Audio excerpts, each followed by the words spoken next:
Commander Alan Hayes stood at the viewport of the diplomatic vessel, gazing at the massive structure that housed the Galactic Council.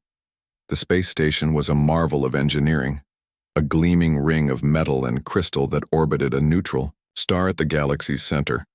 7 alien races called this place their meeting ground. 7 species that controlled most of the known galaxy, and today, they would decide humanity's fate. "Commander, they're ready for us," said Dr. Olivia Ross. She adjusted her formal uniform, nervousness evident in her movements. As Earth's foremost xenobiologist, she had spent the last 3 years studying council species and their cultures. "Whatever happens in there, remember they think differently than we do." Alan nodded. 3 years of applications, tests, and evaluations, all to be decided today.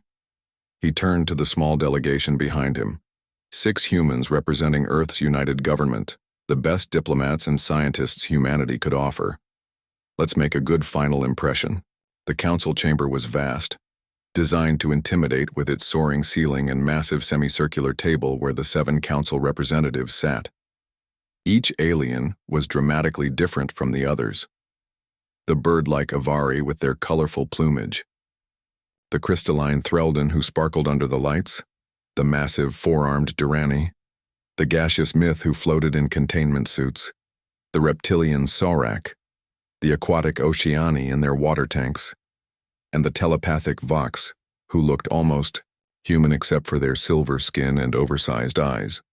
The Vox representative, High Minister Zalara, spoke first. "The human delegation may approach." Her voice was soft but carried throughout the chamber with perfect clarity. Alan led his team forward, stopping at the designated circle in the center of the room. He had rehearsed this moment countless times, but the weight of representing all of humanity made his mouth dry. "Esteemed council members," he began, "on behalf of Earth and all human colonies in our home system, I thank you for considering our application for membership. We come seeking peaceful cooperation, cultural exchange, and a place among the galactic community." For the next hour, the council questioned the delegation about Earth's history, technology, culture, and intentions. Dr. Ross explained human biology. Other team members addressed questions about Earth's wars, its rapid technological development, and its governance systems. Alan felt the mood in the room shift as the questions became more pointed, more concerned with human conflicts and military capacity than with cultural achievements or scientific advancements. Finally, High Minister Zalara raised a hand for silence. "The council will now deliberate. The human delegation will wait outside." In the antechamber, General Frank Miller, who had remained silent during the hearing as Earth's military representative, paced the floor. "They don't like us," he said, bluntly. "Did you see how they reacted when we discussed the speed of our technological development?" "They're cautious," Dr. Ross countered. "Their civilization is stable because it changes slowly. We advance in decades what took them centuries." Alan was about to respond when the chamber doors reopened. A council aide gestured them back inside. The atmosphere had changed. The council members sat straighter, their postures formal and distant. Alan immediately sensed something was wrong. High Minister Zalara spoke. "After thorough evaluation of Earth and its human inhabitants, the Galactic Council has reached a unanimous decision." She paused, her silver eyes fixing on Alan. "The application for membership is denied." A cold silence filled the room. Alan struggled to maintain his diplomatic composure. "May we ask the Council's reasoning?" The massive Durrani representative leaned forward. "Your species shows concerning patterns. You advance too quickly without the wisdom to match your technology. Your history is filled with violence against your own kind," the Saurak hissed. "Humans are unpredictable. You say peace, but build weapons. You claim unity but fight amongst yourselves. You are dangerous." "With respect," Alan said, fighting to keep his voice level, "many of your own species had similar phases in their development. We have overcome much of our violent past. Earth has been unified for 30 years without major conflict. 30. "Years is nothing," bubbled the myth representative, its voice translated through speakers. "A mere moment. You need centuries of peace to prove yourselves worthy. High Minister Zalara raised her hand again. Our decision is final, but it is not merely denial of membership. The Council has additional concerns about humanity's potential threat to galactic stability. The Threldan crystalline form glittered as it moved. The Council hereby restricts human expansion beyond your home solar system. No colonies, no outposts. Your existing faster-than-light technology will be monitored, and further development is prohibited. Alan felt his heart sink. This was worse than rejection. This was containment. You're quarantining us? We are protecting the galaxy while giving your species time to mature, said the Avari, ruffling its bright feathers.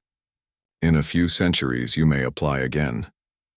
This is unjust, Dr. Ross said, stepping forward despite protocol. You're judging us by standards no developing species could meet. The Council's judgment is final, Zalara stated coldly. Monitoring. Satellites will be placed at the boundaries of your system. Any attempt to expand beyond these boundaries will be considered an act of aggression against the Council. Alan made one last attempt. We came seeking friendship and cooperation. Instead, you trap us in our cradle.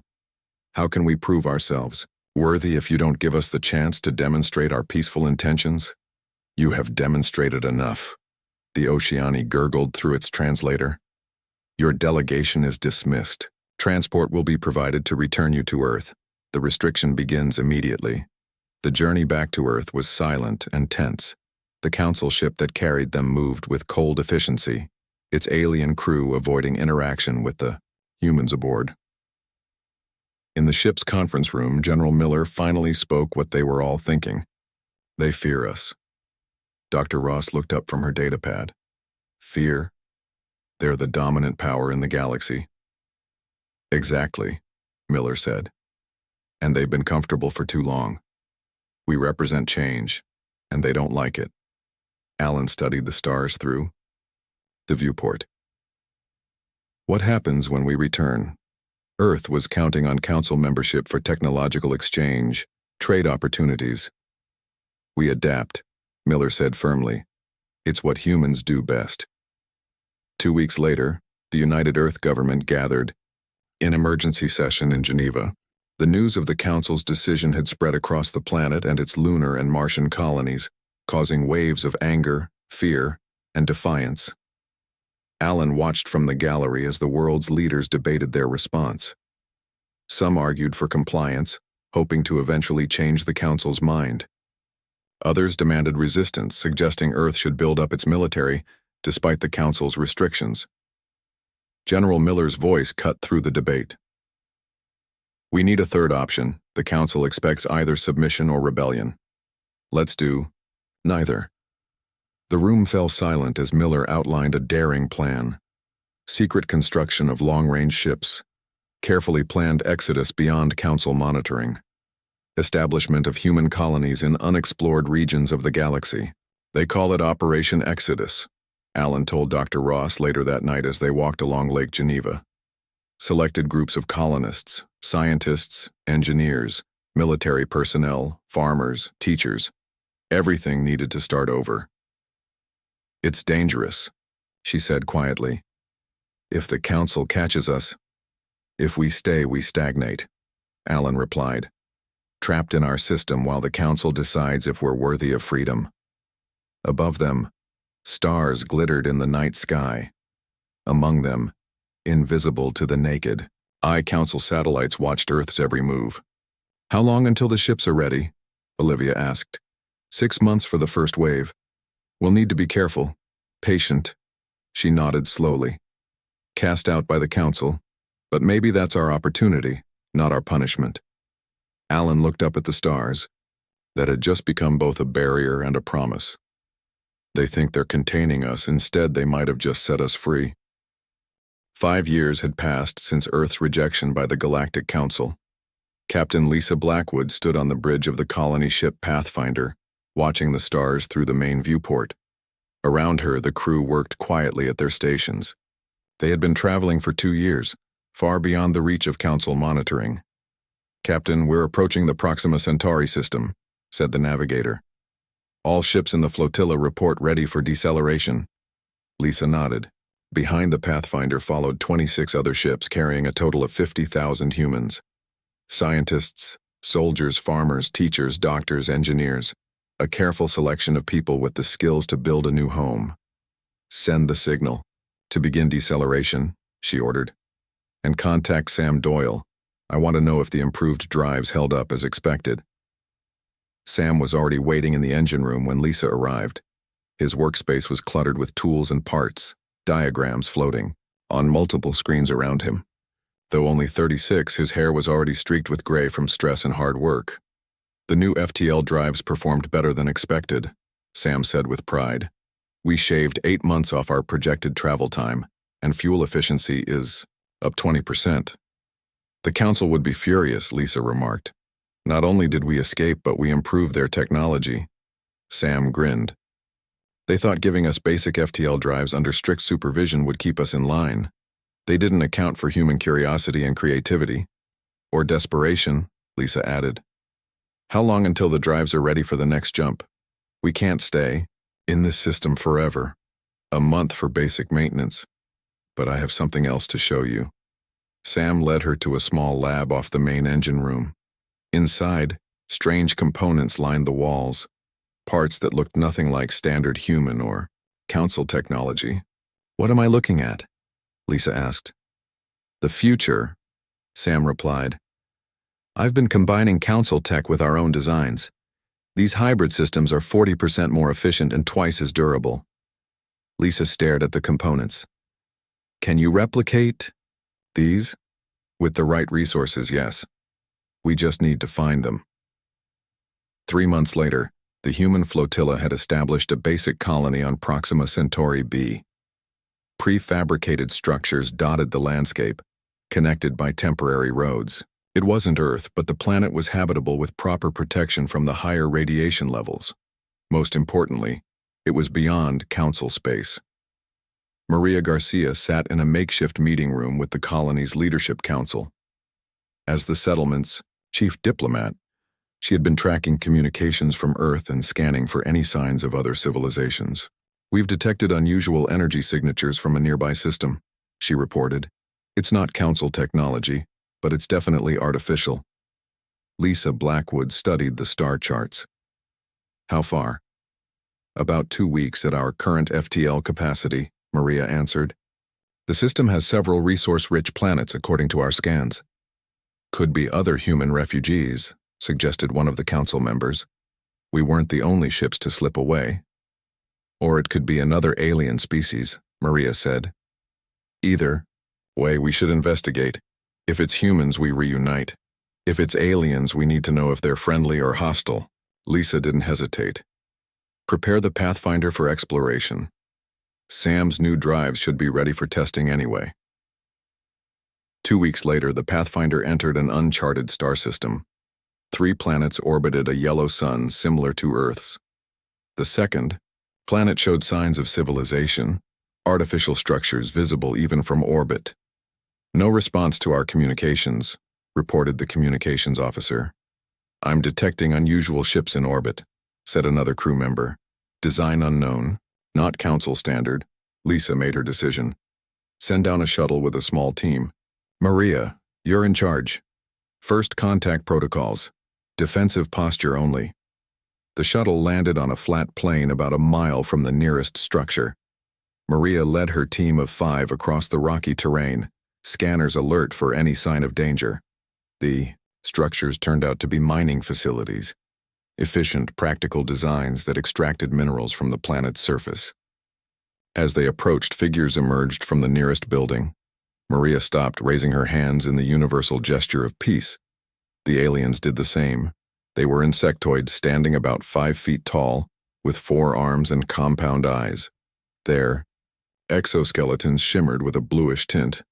Using the universal translator developed from council technology, Maria spoke. We come in peace, seeking contact and possible friendship. The translator hummed, converting her words into a series of clicks and whistles. The lead alien responded, and after a moment the translator produced, Humans, we have heard of your kind. The council speaks poorly of you. Maria felt a chill. You know the council? We are Valari. Once we had our own empire. Now we are a protectorate of the council. A polite word for slaves. Over the next few days, Maria learned the Valari story. Once a spacefaring civilization, they had been forced into submission by the council centuries ago. Now they worked resource worlds like this one, sending most of what they mined back to council space. They were allowed limited technology and no military vessels. You are taking a great risk by being here, the Valari leader, who called himself Bluesong, told Maria. If the council discovers you have escaped quarantine, they will send ships. We have nowhere else to go, Maria explained. Earth is watched too closely now. Bluesong's compound eyes glittered. Perhaps we can help each other. We have knowledge of the galaxy the council does not share with newcomers. You have technology that has already surpassed your restrictions. Maria returned to the Pathfinder with more than she had hoped for, a potential ally. Back at the colony, Sam examined the mineral samples the Valari had provided. These are perfect for our new drive systems. With these elements, I could build engines twice as powerful. Lisa reviewed Maria's report. The Valari mentioned other protectorate species. How many? At least 24, Maria said. The council has been doing this for thousands of years.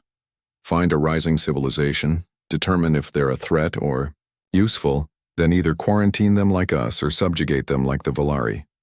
We need to know more, Lisa decided. Send scout ships in multiple directions, look for both resources and potential contacts, and prioritize finding any other human settlements that might have escaped.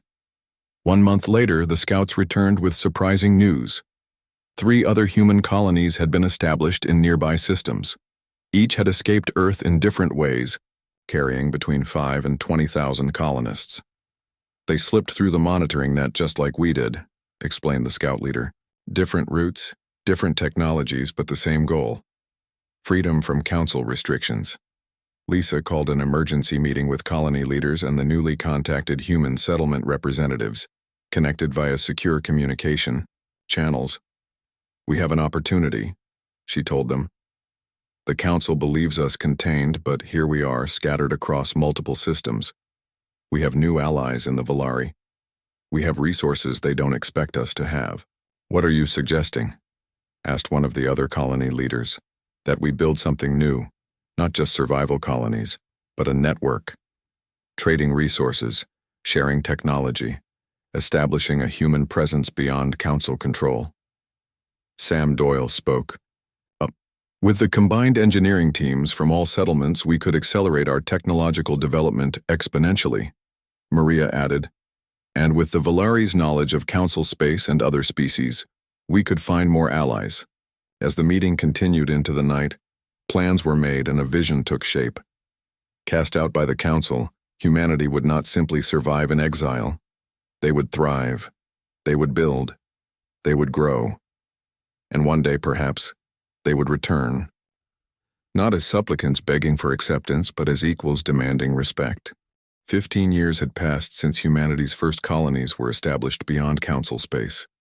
The largest human settlement, now called Haven, had grown from a collection of prefabricated buildings into a proper city.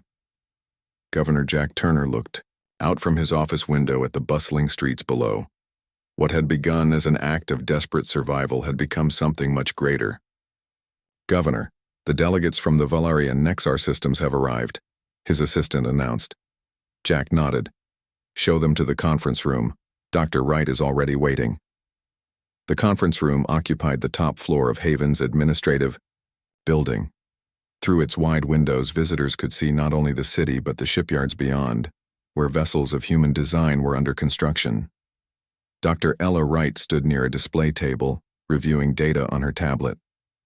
Ella, are we ready? Jack asked as he entered. She looked up with a smile. As ready as we'll ever be. The integration tests were successful. We've managed to combine Valari mineral processing techniques with human engineering and Nexar energy systems. And the result? Technology that's genuinely new. Not just human, not just alien, but something different altogether. The doors opened, and the delegates entered. Bluesong, now the official Valeri ambassador, led his group. Behind him came the Nexar representative, a tall, slender being with pale blue skin and 4 eyes arranged in a diamond pattern on its face. 2 other alien species Jack had met only recently followed, the tree-like Arbori and the feline Critique. "Welcome to Haven," Jack greeted them. "Today marks an important step for all our peoples." Keith Bennett, head of security, slipped into the room quietly and took a position along the wall. Once a Special Forces operative on Earth, he now coordinated defense for all 17 human colonies. His presence at diplomatic meetings had become standard after several security incidents. "Before we begin," Keith said, "I need to ensure this room is secure." He activated a device on his wrist. Standard sweep for any unauthorized transmissions. The device beeped suddenly, and Keith frowned. Moving methodically around the room, he stopped near an air vent. His hand disappeared inside and emerged holding a small metallic object. "Council technology," he said grimly, crushing it between his fingers. "Not the first we've found. They're becoming more interested in our activities." Bluesong clicked his mandibles anxiously. "The Council grows concerned about the cooperation between our species. My sources report increased patrols near the borders of human space." Jack exchanged glances with Dr. Wright before addressing the group. "This is precisely why today's summit is so important. Separately, we're vulnerable. Together, we can protect ourselves." For the next several hours, the delegates discussed the formation of what Jack proposed to call the Rim Alliance, a mutual defense and trade agreement between humans and 5 non-council species. Dr. Wright presented her technological innovations. Keith outlined security protocols. Each species offered unique resources or knowledge. "The Council has kept us separated for centuries," Jack explained. "They contain species they fear, like humans. They subjugate species they can use, like the Valari. But they never expected us to find each other." The Nexar representative, whose name translated roughly as morning light, spoke in a melodic voice. "For 3,000 years, my people have been designated as a developing species by the Council. We are allowed space, travel only within our system. When we asked why, they said we were not yet ready for the wider galaxy." "Same story, different words," Keith commented. "They fear competition." By evening, the framework for the alliance had been agreed upon. Trade routes would be established between all member worlds. Technology would be shared. A mutual defense pact would ensure that an attack on one would be considered an attack on all. As the delegates departed, Keith remained behind with Jack and Ella. "We need to discuss what my intelligence team discovered last week," Keith said once they were alone. He placed a data cube on the table, which projected a holographic star map. "Council vessels have established a new monitoring station at this position, just beyond the edge of what they consider human space." Jack studied the map. "How close is that to our colonies?" "Less than a week at standard FTL," Keith answered. "Too close for comfort, and it's not just a listening post, it's armed. They're preparing for possible military action against us," Ella concluded. Keith nodded. "We've intercepted communication suggesting a Council peacekeeping force might be sent to dismantle what they're calling unauthorized human outposts in the Tau Ceti system." "Tau Ceti is our newest research colony," Jack said with concern. 3,000 civilians, minimal defenses. "Exactly why they're targeting it first," Keith replied. "They want to test our resolve and our capabilities without risking a major engagement." Jack made a quick decision. "Redirect our new defense vessels to Tau Ceti immediately. If the Council sends ships, they'll find more than they bargained for." 2. Weeks later, Jack stood in Haven's command center surrounded by his senior staff. A large display showed the situation at Tau Ceti in real time, transmitted by quantum entanglement communications, another technology the Council had deemed too dangerous for lesser species. "Council fleet approaching Tau Ceti," reported the communications officer. 5 vessels, standard Council configuration. Keith, who had gone personally to oversee the defense, appeared on a video feed. "We're in position. Alliance defense fleet holding behind the system's outer moon." Let them make the first move, Jack ordered. But if they fire on the colony... Understood, Keith replied. On the display, they watched as the council ships entered the Tau Ceti system, broadcasting messages demanding the human colony surrender for illegal expansion beyond authorized boundaries. When no response came, the council vessels moved closer.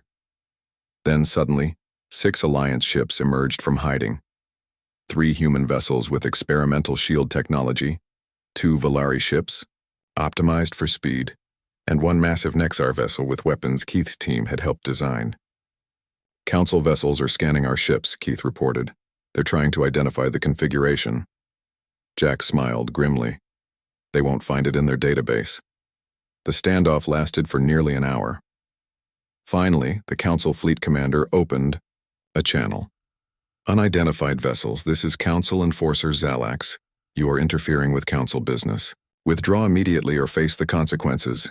Keith's response was calm but firm. This is Alliance Defense Force. You are in Alliance space threatening a civilian colony.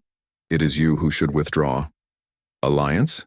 There is no recognized entity by that name, the Council Commander replied. These are illegal human settlements in violation of Council quarantine. The quarantine was unjust and we no longer recognize the Council's authority in this region, Keith stated.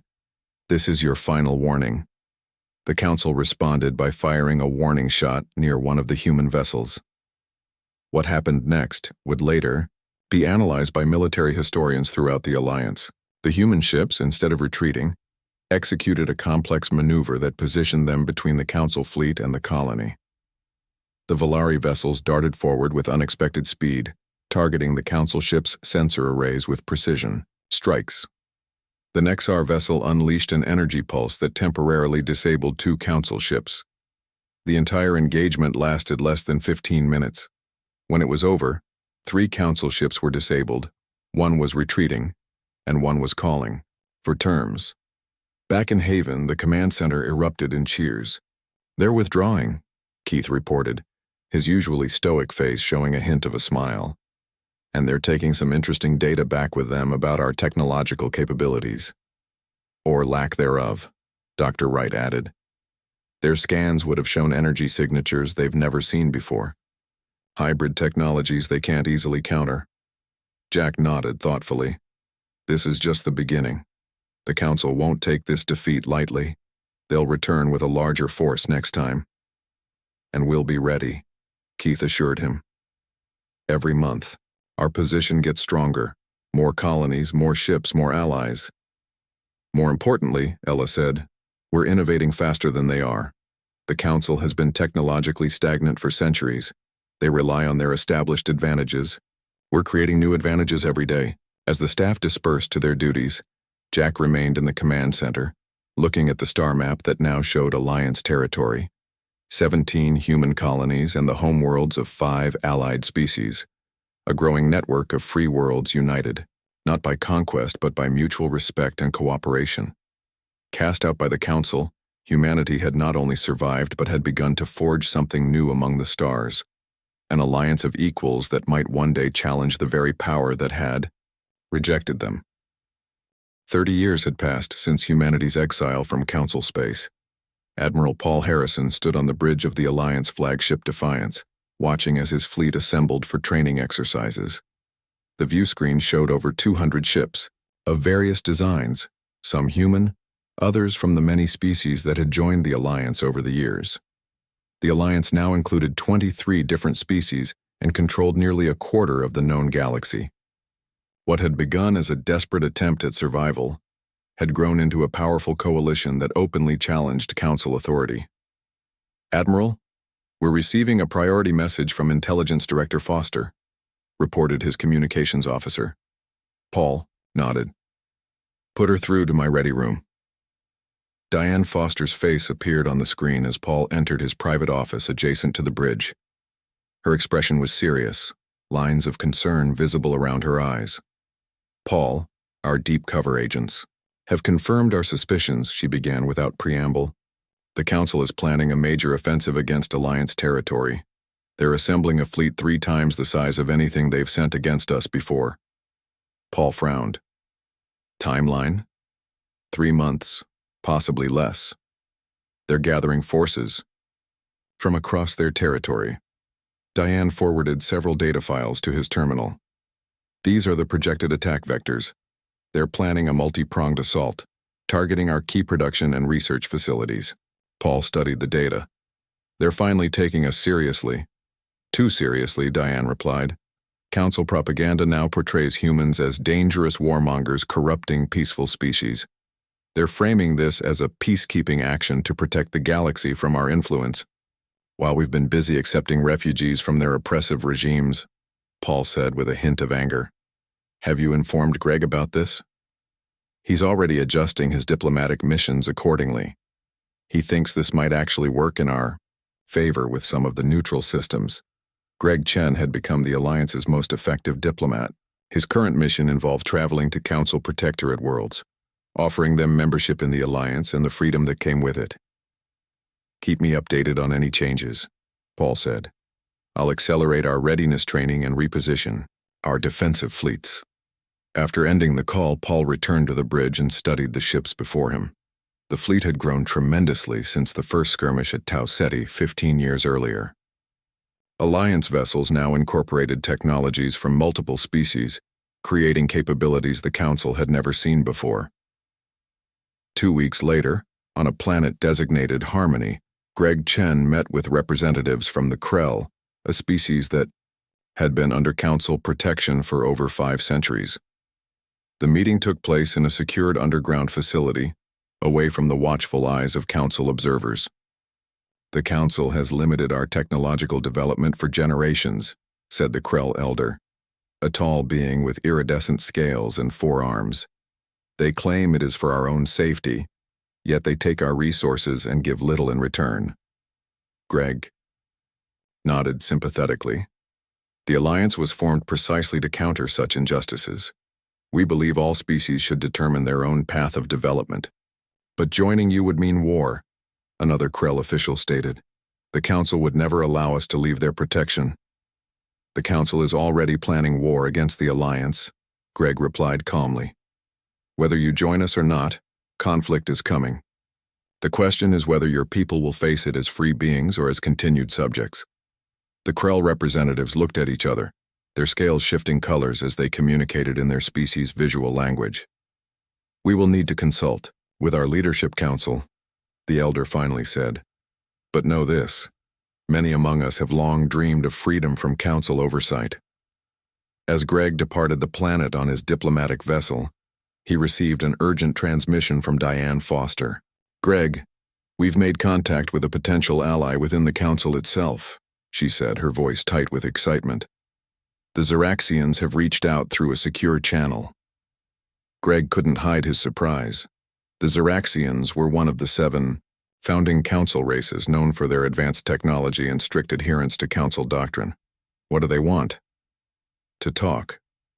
Privately. Diane's expression was cautious. It could be a trap, but our sources suggest there's growing dissent within the council. The Zeraxians have been voting against escalation in recent council sessions. I'll change course immediately, Greg decided. Send me the rendezvous coordinates. The meeting took place on a neutral trading post at the edge of council space. Greg arrived with minimal security, as requested. The Zeraxian representative was waiting in a private room, their crystalline body structure catching the light as they moved. Thank you for coming, Diplomat Chen, the Zeraxian said, voice resonating with a musical quality. I am Vextor, Under Minister of Technological Oversight. Greg bowed slightly. The Alliance appreciates your willingness to speak with us. What I say must remain confidential, Vextor began. There are elements within the Council who no longer believe in our current path. The decision to quarantine humanity 30 years ago was controversial. Some of us argued for integration rather than isolation. History suggests you were right, Greg commented. The Zeraxian's crystalline form shifted color slightly, indicating agreement. The Council has grown rigid over millennia. Many species under our protection have grown restless, sensing the stagnation at our core. Why reach out now? Greg asked. Because war benefits no one. Vextor moved closer.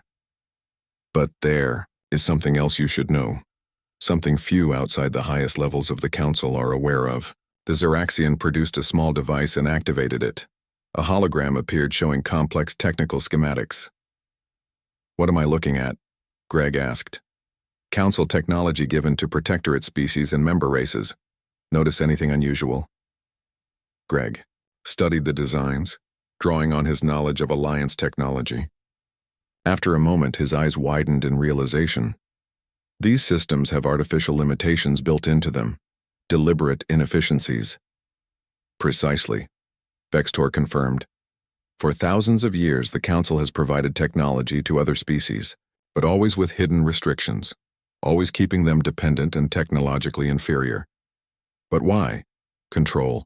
The founding races feared being surpassed, so they ensured it could never happen. The Xeraxian's tone carried unmistakable shame. Humanity escaped this fate by being rejected. You were forced to innovate on your own terms. Greg felt a cold anger rise within him. You've been holding back the development of entire civilizations. Yes, and now some of us wish to change this approach. The Alliance has demonstrated that cooperation between species accelerates progress for all, rather than threatening stability, as the Council has always claimed. Back at Alliance headquarters, Admiral Harrison reviewed the information Greg had obtained from the Xeraxian contact. The implications were staggering. If this is accurate, Paul said to his assembled officers, then every piece of Council technology used by their member and protectorate species has built-in limitations. No wonder our hybrid systems outperform theirs. We've been unknowingly removing these restrictions as we integrate different technologies. Diane Foster nodded. This explains why so many species have been eager to join the Alliance once they see our technological capabilities. They've sensed something was wrong with their own development, but couldn't identify what. We need to share this information with all Alliance members, Paul decided. And then we need to act before the Council fleet mobilizes. 2 weeks later, Alliance forces launched a surprise attack against the Council's main shipyard in the CD Alpha system.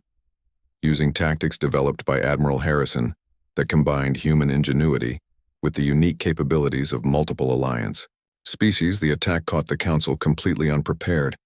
The shipyard, where the fleet intended to attack the Alliance was being assembled, was severely damaged. Dozens of Council vessels were disabled but not destroyed, as Alliance policy prohibited unnecessary casualties. The message was clear. The Alliance had the power to strike at the heart of Council territory, but chose restraint. As the Alliance fleet returned to friendly space, Admiral Harrison received an unexpected transmission. It came from Earth, breaking years of silence imposed by Council quarantine. This is Earth Central Command to Alliance vessels. We've been monitoring your activities. The Council doesn't know it yet, but their blockade around Sol has more holes than they realize. We've been building our defenses. When the time comes, Earth will stand with her children among the stars. Paul smiled as he relayed the message to Alliance headquarters.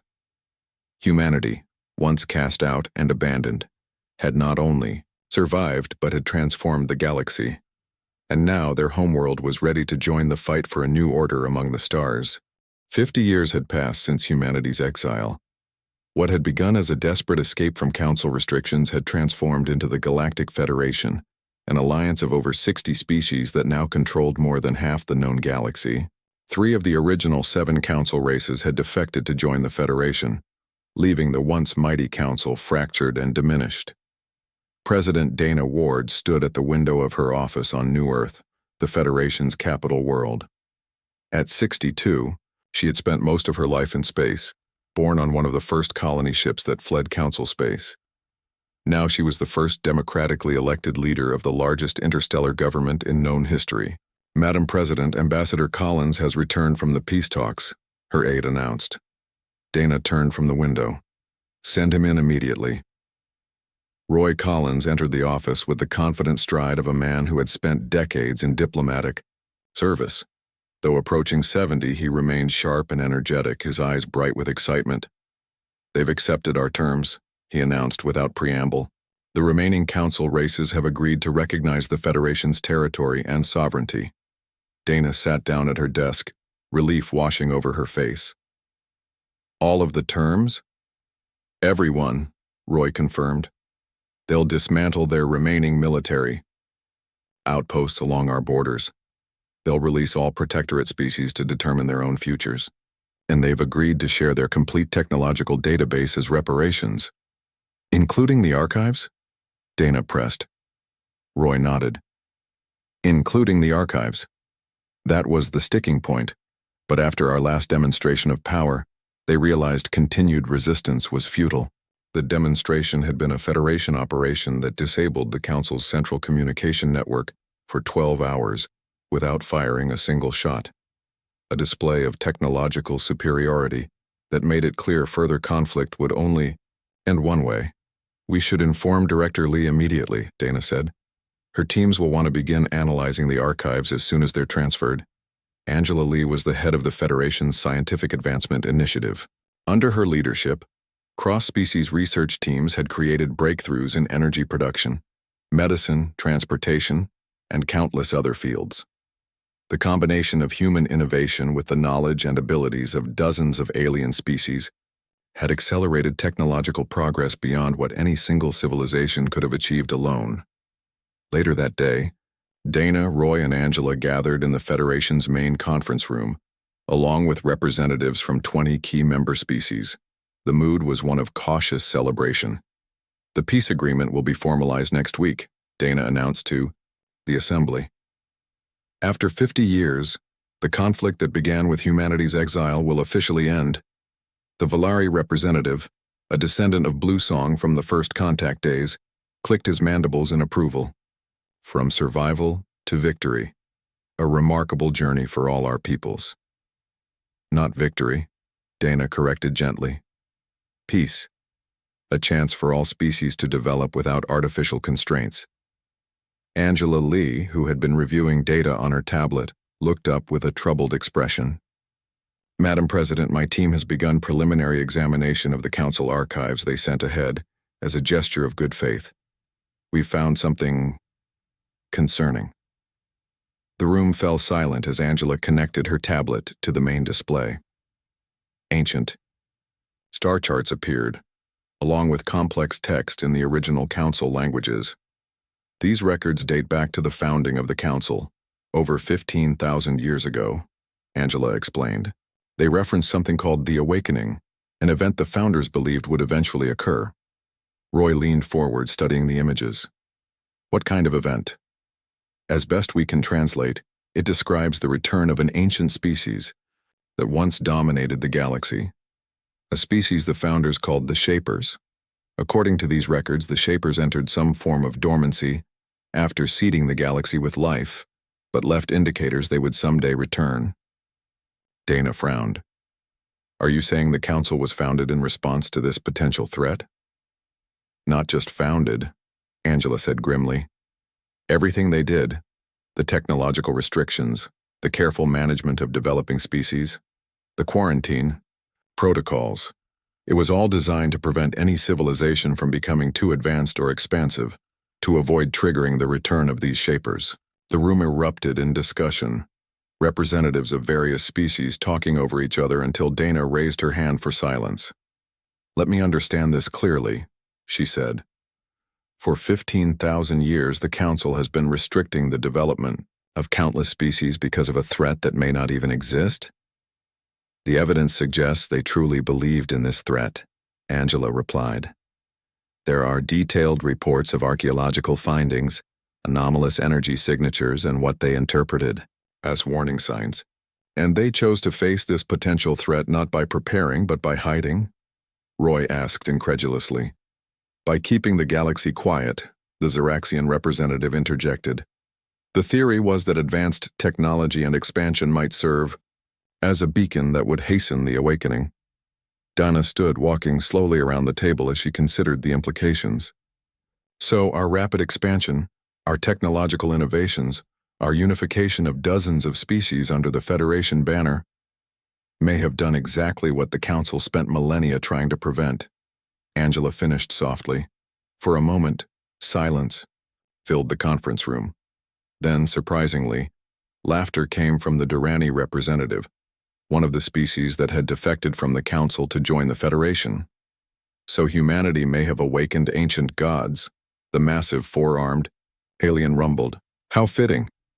Instead of cowering for another 10,000 years, we will finally know the truth. Dana nodded slowly. The Council chose fear and stagnation. We've chosen progress and unity. If these shapers do exist, I'd rather face them as a united federation at the height of our potential than as cowering, divided species. There's more, Angela added. Some of the later Council records suggest their original translations were flawed. The shapers might not be conquerors returning to subjugate the galaxy. They might be guardians, returning to evaluate how their seedlings have grown. Either way, Roy said, humanity's exile may have been the best thing that ever happened to the galaxy. If we had accepted Council membership and their limitations, we would never have built the Federation, Dana finished. We would never have freed dozens of species from artificial constraints. We would never have created the technologies we now possess. She smiled grimly.